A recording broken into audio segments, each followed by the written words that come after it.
Rebonjour à tous. J'espère que vous avez appris déjà pas mal de choses ce matin. Moi, je vais vous parler d'un sujet qui est très cher à Zoho, qui est la confidentialité des données et la privacy selon Zoho. On a beaucoup parlé des produits. Maintenant, on va parler un petit peu plus de notre philosophie. Donc, déjà, la protection des données fait partie de notre ADN. C'est une des pierres angulaires sur laquelle Zoho a été construite. Et d'ailleurs, on a 3 promesses à tous nos clients qui sont disponibles et que vous pouvez voir directement sur notre site internet. La première, c'est que vos données vous appartiennent.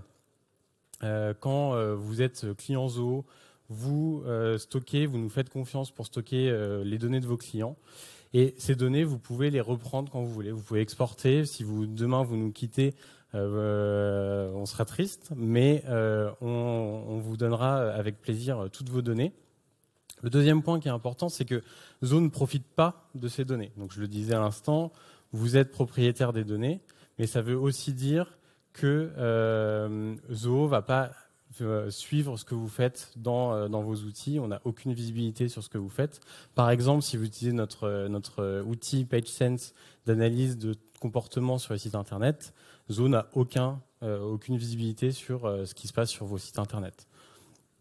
Et aussi, un des autres points clés, c'est que Zoho ne sera jamais et n'aura jamais de modèle publicitaire. La seule publicité que vous allez avoir de notre part, c'est de la recommandation de produits. Par exemple, vous êtes utilisateur de CRM, on va vous recommander d'utiliser Desk parce que pour compléter votre expérience client, etc. Donc ça fait vraiment partie du socle et de la philosophie de Zoho. Et aujourd'hui, nous, on vit dans un monde où nous, on considère que la publicité, la surveillance et la confidentialité des données ne peuvent pas être compatibles. C'est vraiment quelque chose d'extrêmement important. D'ailleurs, un des premiers éléments, c'est que par exemple, quand il y a eu le lancement de la RGPD, Zoho a été une des premières entreprises dans le monde à implémenter le RGPD au niveau mondial. On a même récemment, ouvert des data centers. Donc, quand vous êtes client de Zoho, vos données sont stockées sur des data centers en Europe. Et même maintenant, les données de nos clients sont passées sur... on a notre propre CRM européen et nos propres outils en Europe, uniquement sur Zoho. On a supprimé l'intégralité des cookies tiers de notre site afin de protéger, pour pas que vous puissiez être suivi partout en ligne. Est-ce que tout le monde est au courant et comprend comment ça fonctionne, ce que c'est un cookie tiers?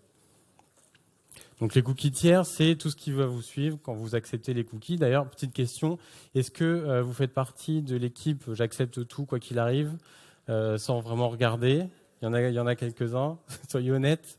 Est-ce que vous acceptez juste le minimum pour quand même être sympa avec l'entreprise qui a le site? Ou est-ce que vous refusez tout? Parce qu'il y en a certains qui refusent tout. Bon, des fois, on est bloqué, on ne peut pas forcément naviguer sur le site internet, c'est un peu embêtant. Donc les cookies tiers, c'est les cookies d'analyse, c'est les cookies d'autres entreprises. Et j'ai pris un petit exemple qui est assez parlant. Alors, ce n'est pas une erreur sur la photo, c'est la liste des cookies si vous allez sur le site de la Formule 1. Donc, je suis un grand fan de Formule 1, ça m'arrive de regarder les résultats de course. C'est illisible parce que, en fait, il y a plus de 150 cookies qui, si vous faites accepter tout, qui vont vous suivre partout en ligne. Donc, je les ai mis sur une autre slide, c'est toujours illisible.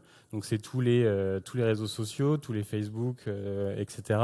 C'est également d'autres outils d'analyse et tous les partenaires que vous pouvez voir. Donc, les plus gros acteurs, bien évidemment, Google, Facebook, Twitter, tous les réseaux sociaux. C'est nous, ce qu'on considère vraiment de la surveillance, parce que ces outils, en fait, vous traquez, vont vous suivre à travers les différents sites sur lesquels vous allez. Et les utilisateurs vont payer pour ces services via leurs données, et les données vont être revendues. Par contre, ce que vous ne savez pas forcément, c'est qu'il y a aussi des sociétés qui vont faire des partenariats qui sont cachés, donc vous n'avez pas le choix, vous n'êtes pas au courant sans votre permission. Un exemple concret, Google a fait un partenariat avec Mastercard pour récupérer les données d'achat. Donc quand vous faites un achat, même si vous refusez les cookies et que vous ne pouvez pas être traqué par Google Analytics, si vous payez avec une Mastercard, en fait, ils sont capables de suivre et de voir ce qui s'est passé derrière. Donc ça, vous n'avez pas du tout la main là-dessus. parce que vous n'avez pas changé de banque, vous n'allez pas changer de carte bancaire, et en plus peut-être que votre banque ne vous propose pas de choisir entre Visa et Mastercard, et j'imagine que Visa a aussi un partenariat dans ce sens-là. Est-ce qu'il y en a certains d'entre vous qui utilisent Avast en tant que antivirus? Quelques-uns. Sachez que Avast a été attrapé pour vendre l'intégralité des données de navigation web sur les différents sites et a été revendu après à différentes sociétés, soit des publicitaires, soit des entreprises qui veulent vous vendre par la suite des produits. Donc tout ça, c'est fait sans votre accord. Vous n'avez aucun droit de regard sur tous ces contrats. Donc, d'ailleurs, sur notre site, vous verrez, si vous connectez sur le site de Zoho, on a des cookies. Je vous invite à les refuser. Ça ne nous dérange pas. Au contraire, les cookies qu'on utilise sont uniquement des cookies d'analyse propriétaires à Zoho, donc la donnée reste chez nous. Donc là, on se dit, OK, au niveau consommateur, on comprend la problématique, mais qu'est-ce que c'est, comment ça se passe niveau B2B? B2B, dans le B2B, c'est pareil. J'ai pris quelques vendeurs au hasard pour voir ceux qui vous traquent. Et tous les vendeurs de technologie B2B ont des outils de tracking. Alors on se dit que oui, quand vous êtes en train de rechercher, après on va vous proposer de la publicité, mais c'est pas uniquement quand vous recherchez l'outil que vous allez traquer, ça va être aussi vos utilisateurs, vos employés qui se connectent à l'outil, et après cette entreprise va avoir une base de données sur combien de personnes à partir de telle adresse IP, donc de quelle entreprise se connecte sur tel ou tel outil. Donc la surveillance, elle est vraiment partout, même dans le B2B et dans le B2C. Je vous invite à regarder, à consulter le site buildtwiz.com. Vous avez vraiment toutes les informations sur les différents trackers qui sont disponibles. Alors je vais pas tous les faire parce que il y a beaucoup de choses. On peut continuer, ce serait sans fin et vous n'êtes pas là pour ça. Donc, toutes ces entreprises B2B utilisent les produits et services et échangent les données de vos utilisateurs pour les revendre à d'autres publicitaires. Et, ce que je disais à l'instant, personne n'est informé, surtout quand il y a des deals qui se passent en cachet. Donc, il y a vraiment du tracking partout. On a le classique dont on vient de parler, qui est plutôt au niveau des sites internet. On a aussi sur le mobile, donc depuis peu, vous avez la possibilité, si vous êtes utilisateur iOS, de demander à l'application de ne pas traquer. Il y a quand même des fonctionnalités qui arrivent à être des applications qui arrivent à vous traquer. Après, on va avoir du tracking par rapport à votre système d'exploitation. Qu'est-ce que vous utilisez? Est-ce que vous êtes sur un téléphone? Quelle est la marque du téléphone? Quel navigateur vous utilisez? Est-ce que vous êtes sur un Windows, sur un Mac, etc. Donc tout ça, en fait, va être récupéré.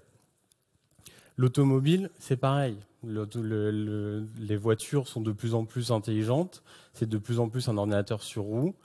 Vous avez maintenant des voitures qui vont traquer ce que vous êtes en train de regarder, ce que vous êtes en train de faire dans votre voiture, et vont pouvoir activer ou désactiver certaines fonctionnalités de la voiture.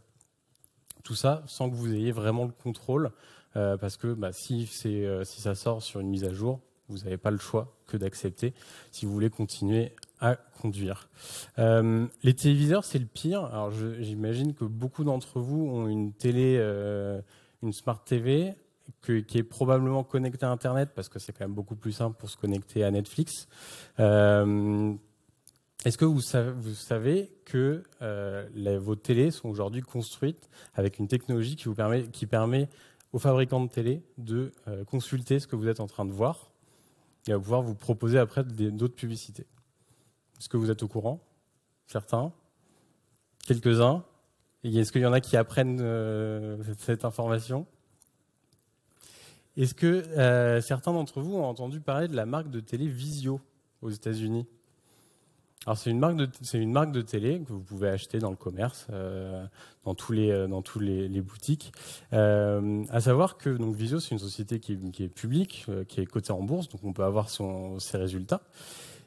Vizio aujourd'hui, a un plus grand chiffre d'affaires de par la publicité qu'elle vend que par les ventes de télé. Donc en fait, c'est un publicitaire qui a décidé de faire des télés pour pouvoir vendre de la publicité. Donc c'est vraiment partout, vous pouvez être espionné. Sur la maison intelligente, vous rajoutez des détecteurs d'entrée et de sortie. Ces informations-là peuvent être partagées. On sait quand est-ce que vous rentrez, quand est-ce que vous sortez, quand est-ce que vous êtes chez vous, etc. Pareil, je reviens sur l'automobile. Maintenant, il y a les smart contrats par les assureurs qui vous permettent de payer moins cher, soi-disant moins cher, vos données, votre abonnement parce que vous roulez moins, etc.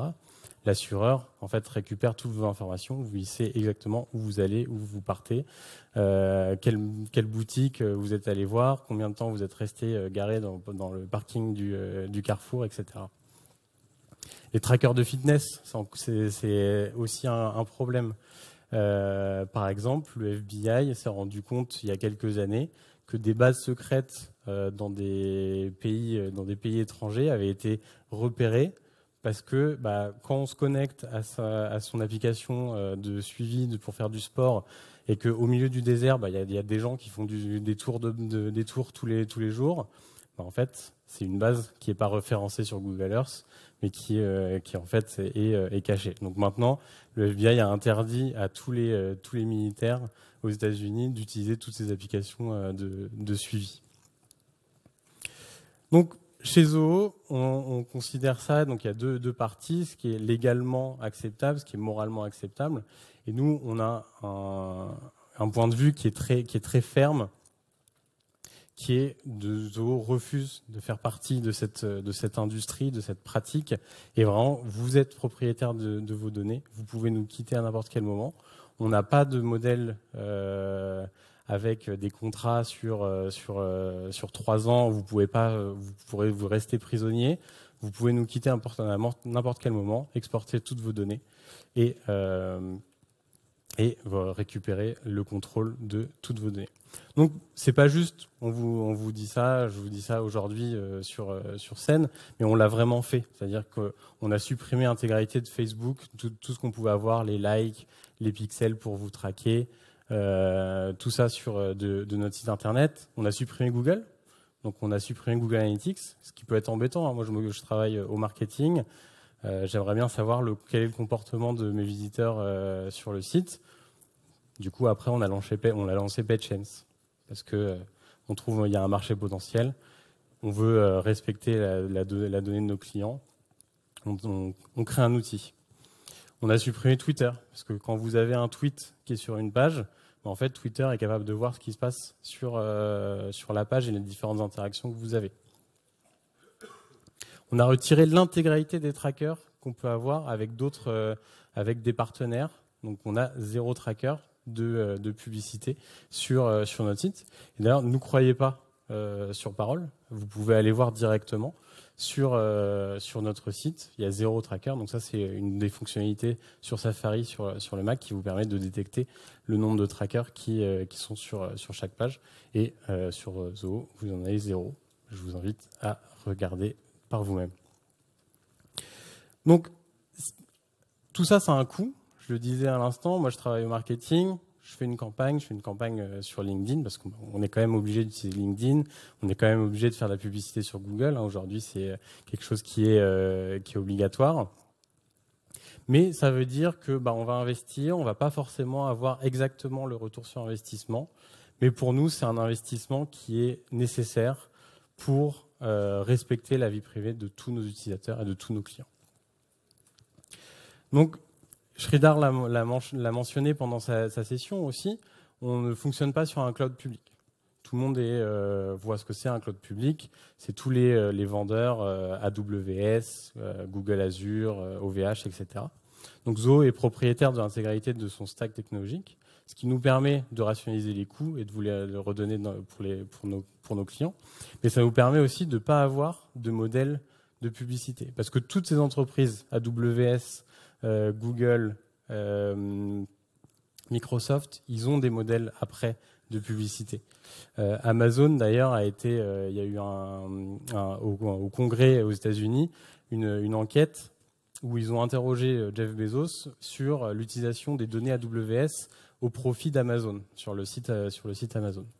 Et sa réponse a été dans le principe, c'est interdit, mais je ne peux pas vous confirmer, on n'a pas les technologies pour confirmer qu'aucune donnée AWS est utilisée pour profiter à Amazon.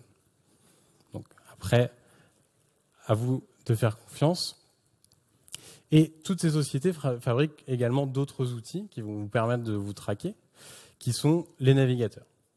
Donc on a Google avec Chrome, on a Microsoft avec Edge, après vous en avez d'autres. Est-ce qu'il y a certaines personnes qui utilisent un autre navigateur? Quelques-uns? Firefox? Ouais. DuckDuckGo?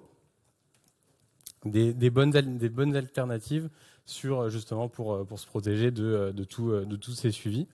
Et d'ailleurs, on ne mentionne pas beaucoup sur la partie navigateur, mais est-ce que ça vous est déjà arrivé de rechercher un produit ou rechercher quelque chose sur Instagram? Si vous le faites, en fait, Facebook, Meta, a mis un code de tracking. Donc si vous cliquez sur un produit, en fait, après, il est capable de vous traquer partout. Donc c'est comme un navigateur, sauf que vous allez directement sur l'application Instagram. Donc ce matin, je suis heureux de vous présenter une nouvelle application de Zoho, une application qui s'appelle Oula et qui est du coup un navigateur que vous allez pouvoir essayer, qui est construit sur la technologie Chromium, donc la technologie open source de Google Chrome. Ça fait 4 ans qu'on travaille dessus, ça fait 2 ans qu'on le teste en interne. Moi, ça fait 1 an que je l'utilise personnellement. J'ai quasiment enlevé toutes mes utilisations de Chrome. Et donc, je vous invite vraiment à essayer. L'idée de la création de ce navigateur, le premier, ça a été de travailler énormément. On a eu beaucoup de recherche et développement sur, comme ça appartient à Google, hein, la technologie Chromium. Il y a beaucoup de services de Google qui sont intégrés directement dans le code. Par exemple, quand on veut créer un navigateur, la traduction automatique sur l'outil, ça va être avec Google Translate. Sauf que du coup, Google peut récupérer les informations même si vous utilisez un autre navigateur. Microsoft Edge est aussi d'ailleurs un navigateur qui a été créé sur la technologie Chromium. Donc on a passé énormément de temps à retirer tous ces services de Google, on en a rajouté, donc avec des outils de géolocalisation qui ne vont pas vous traquer, de traduction, etc. Vous pouvez toujours utiliser les services de Google, hein, d'ailleurs, c'est pas interdit. Ils sont également disponibles, des services d'impression, etc. Un système pour bloquer tout tracking sur les différentes pages que vous visitez. Donc aucun tracker, pas de suivi de session, une limitation aussi du nombre de cookies. Un ad blocker directement intégré, donc dès que vous téléchargez le navigateur, l'ad blocker est fonctionnel, et surtout pas de surveillance du navigateur. Parce qu'aujourd'hui, si vous utilisez un navigateur, si vous utilisez Chrome, même si vous n'êtes pas connecté à une session Google, vous avez un ID unique qui est affecté à votre ordinateur, et on peut vous suivre dans ce cas-là. Nous, on a retiré tout ça, tout est stocké, tout est directement invisible pour Zoho. Et comme je vous le disais, c'est une de nos promesses, on n'aura jamais de modèle de vente de publicité. Donc vous pouvez tester, on a construit l'outil pour avoir différents modes, différents profils que vous pouvez utiliser au fur et à mesure de votre journée, de votre travail. Aujourd'hui, donc avec le contexte actuel, on ramène tous notre ordinateur chez soi. On va peut-être le donner aux enfants pour qu'ils regardent des films et des séries. On va l'utiliser le week-end, pareil, pour regarder des films, etc. Naviguer sur différents sites. Donc il y a différents modes qui existent. On a un mode où c'est qu'on a appelé Open Season. Vous acceptez tout le temps. Donc là, c'est celui que je ne vous recommande pas d'utiliser. Après, on a un mode travail. Donc vous avez différentes applications de travail. On a un mode incognito, donc comme vous avez l'habitude de connaître avec les différents navigateurs. Un mode personnel où là, ça va bloquer en fait tous les trackings de ce que vous faites quand vous êtes dans ce mode-là. Un mode développeur avec des accès supplémentaires si vous avez besoin pour faire du développement d'outils spécifiques, etc. Et un mode enfant où vous pouvez bloquer la navigation sur certains sites et des recherches également sur Internet. Donc vous pouvez déjà essayer cet outil. Il est disponible sur nos data centers européens pour le télécharger sur oula.zoo.eu ou sur oulabrowser.eu. Et je vous remercie pour votre écoute. Et si vous avez des questions, je suis là pour répondre tout de suite.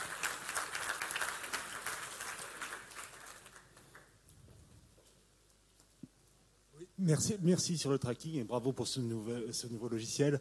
Le tracking, c'est quand même bien sur Campaign, SalesIQ, PageSense, etc.